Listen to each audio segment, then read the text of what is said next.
Farming has always been a livelihood framed by factors outside farmers' control. But in the past, there was a kind of certainty to those factors: the weather, the local market, your local community. In the last 5 or so years, those uncertainties have multiplied and any certainties have disappeared. Farming used to be a community activity. The whole village would have been involved. Now there are commuters in the labourers' cottages, and more farmers are spending time on their own, in the parlour, in the office or in the cab. With those staples of village life slowly disappearing, the shop, the pub, even the village hall, you can add loneliness to the ever-lengthening list of rural mental health issues. Now, I'm very aware, living in an East Devon rural community setting, just how isolated many rural workers are, and how, for example, a lone tenant farmer may spend his entire working day with only the company of his dog. And that may be a situation that pertains in calving season for days at a time. And we know that those are significant risk factors in poor mental health generally, and specifically risk factors for people taking their own lives. I think it's getting increasingly complex in recent years, with the increase in legislation, the increase in bureaucracy and paperwork that the farmers have to comply with in order to sell their products and to farm. And that puts a lot of pressure on farmers, particularly since it's not always an area that they feel well qualified to engage in. Social media has been a powerful tool for good in the agricultural community. It's provided a forum for knowledge sharing and discussion when loneliness strikes. Programmes like FaceTime a Farmer have brought agriculture to young audiences who might never have had the chance to connect with farming life. But there are others who have used and are using social media spaces to challenge the very core of agriculture, sometimes in a very aggressive and confrontational way. Some of the leading farming voices in this space have had time off to detoxify from the increasingly shrill tones of conversations around farming.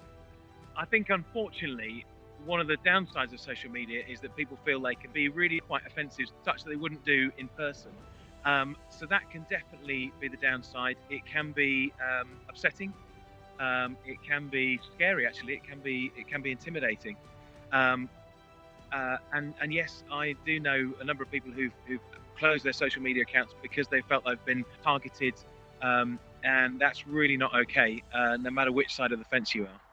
If I could give advice to anyone who's being targeted online or is feeling like it's a bit too much, I would say step out of it. You don't need to be online. You do not need to go through, you do not need to suffer for your art. Agriculture has suffered from high suicide rates for many years, but the figures are stark. The Health and Safety Executive says there is more than one suicide a week in the agricultural sector. These days, marts or agricultural shows are one of the few places farmers get to meet and talk. But in an increasingly globalised food system, what's happening in Lincolnshire can be influenced by a whole series of events thousands of miles away. There are some things we never have any control over, and weather is a huge factor in farming. I know the arable boys always think that is very important, and but actually it affects livestock too. And so this year we had the floods in this area, which impacted a lot of people and ruined a lot of grazing. And then on top of that, there's obviously all the uncertainty with Brexit, which makes investment difficult. And then world trade prices at the moment mean that actually beef isn't worth what it used to be, and people have budgeted on what they thought it was going to be worth. So I think it's put a lot of farmers under a lot of strain. We can offer you healthcare today if you'd like anything doing. Can I do your blood pressure? The Lincolnshire Rural Support Network offers farmers blood pressure and cholesterol checks as a drop-in service whilst they're at the mart. This farmer is here for his physical health, but charity workers say that in some cases the conversation about a healthy body can move to one about a healthy mind. Certainly from our experience over the last 5 years, the amount of people coming to us for support, particularly with mental health type problems from low-level anxiety, has gone up year on year. So we're up to about 65 to 70% of the clients that use our casework service their main reason for coming to us is some kind of anxiety, worry, etc. So I think, you know, the realization that things are getting difficult and their ability and willingness to talk about it is probably increasing. A lot of people don't want to go and bother their GPs, they don't want to get sucked into mental health services and be labelled as having to go and see somebody about their problems. So the fact that we're here, we're accessible, part of the friendly faces of the day-to-day market is that they can pop in, they can have a chat with us and trust us. As a recent storyline in the BBC rural radio soap The Archers has pointed out, gamekeepers find it particularly difficult to admit to challenges with mental health.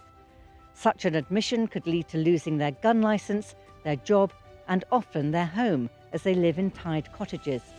Right, good morning everybody. Thank you very much for coming. Helen Benson from the Gamekeepers Welfare Trust, introducing what they call STAG training. The course has been developed with ex-military personnel to tackle difficult issues that gamekeepers, gillies and stalkers face. Those who have developed the training say there are parallels in both occupations. Certainly the military aspect of it, there is now an acceptance of PTSD, there's an acceptance that you've got to do something at the end of an operational tour in order to be able to get people to de-stress. And the more we can take that on and put that into every workplace, because every workplace, everybody can get stressed out by work. You know, you don't have to be doing a particularly macho job. As soon as time pressure comes on, lack of sleep, more and more work, and still requiring 300 bird days on a pheasant shoot or whatever, and you know, then the pressure's on, and where there's pressure, there's stress. Not only does the training offer an opportunity to meet up with your neighbour over a brew and a biscuit, but those who have done the course feel it's given them some valuable insights. We're not medical people, but I think the STAG training give us a little inroad into, you know, people who've had accidents and how are you doing, and you know, maybe that's, you know, you look out for such problems. I'm not going to be an expert in it, but you certainly pick up on, you know, well, he's usually good crack, he's gone quiet all of a sudden. Anything wrong? No, there's nothing wrong. You talk to them for another 10 minutes and have another coffee. Spend a bit of time with people. Health services and mental health charities are working with some new partners who know all about striking up a conversation.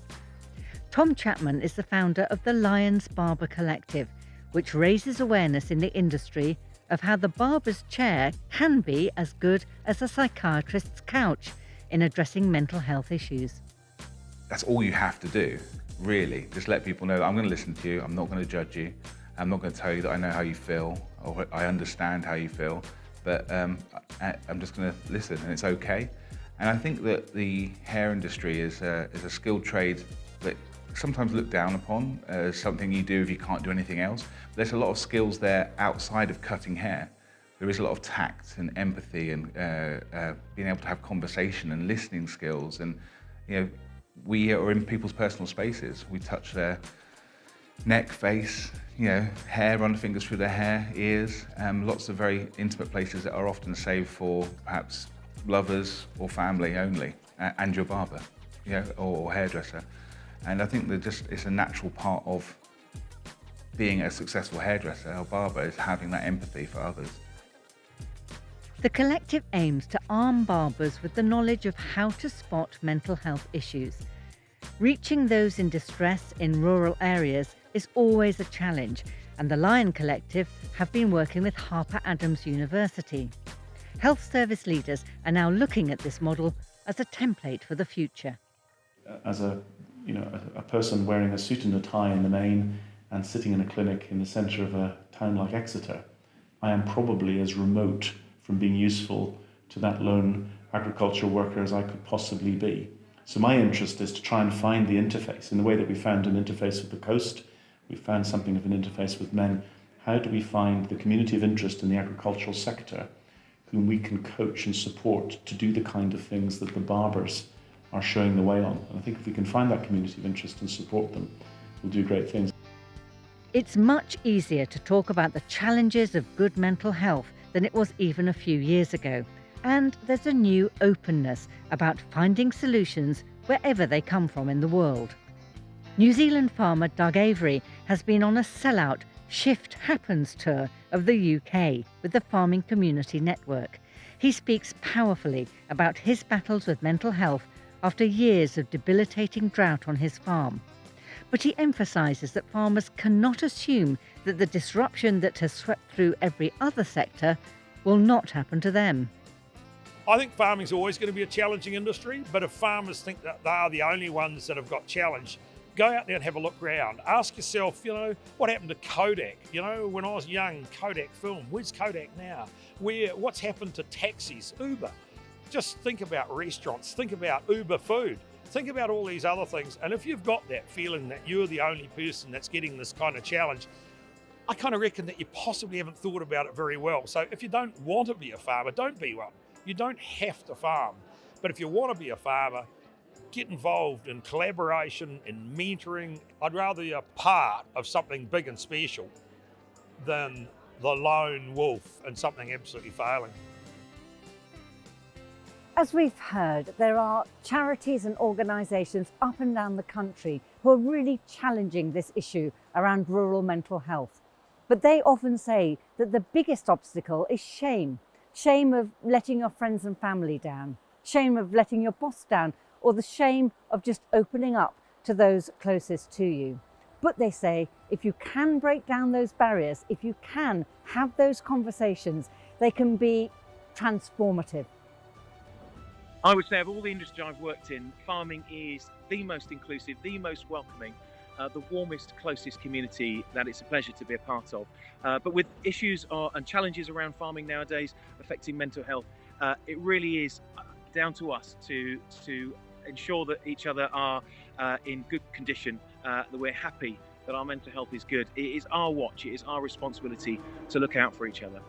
And I do think that the world is becoming better at realising that saying that you have a problem doesn't make you weak or pathetic or things along those lines, because you're not. You're just having a problem, and we all do. We do get the horrible situations of this year. We lost one of the farmers locally this year earlier with a suicide, and you do always feel, could we not have done something more? Everybody, I'm sure, did their bit, but the more we can stop people feeling like they are trapped and there is no way out, the better it is for everybody.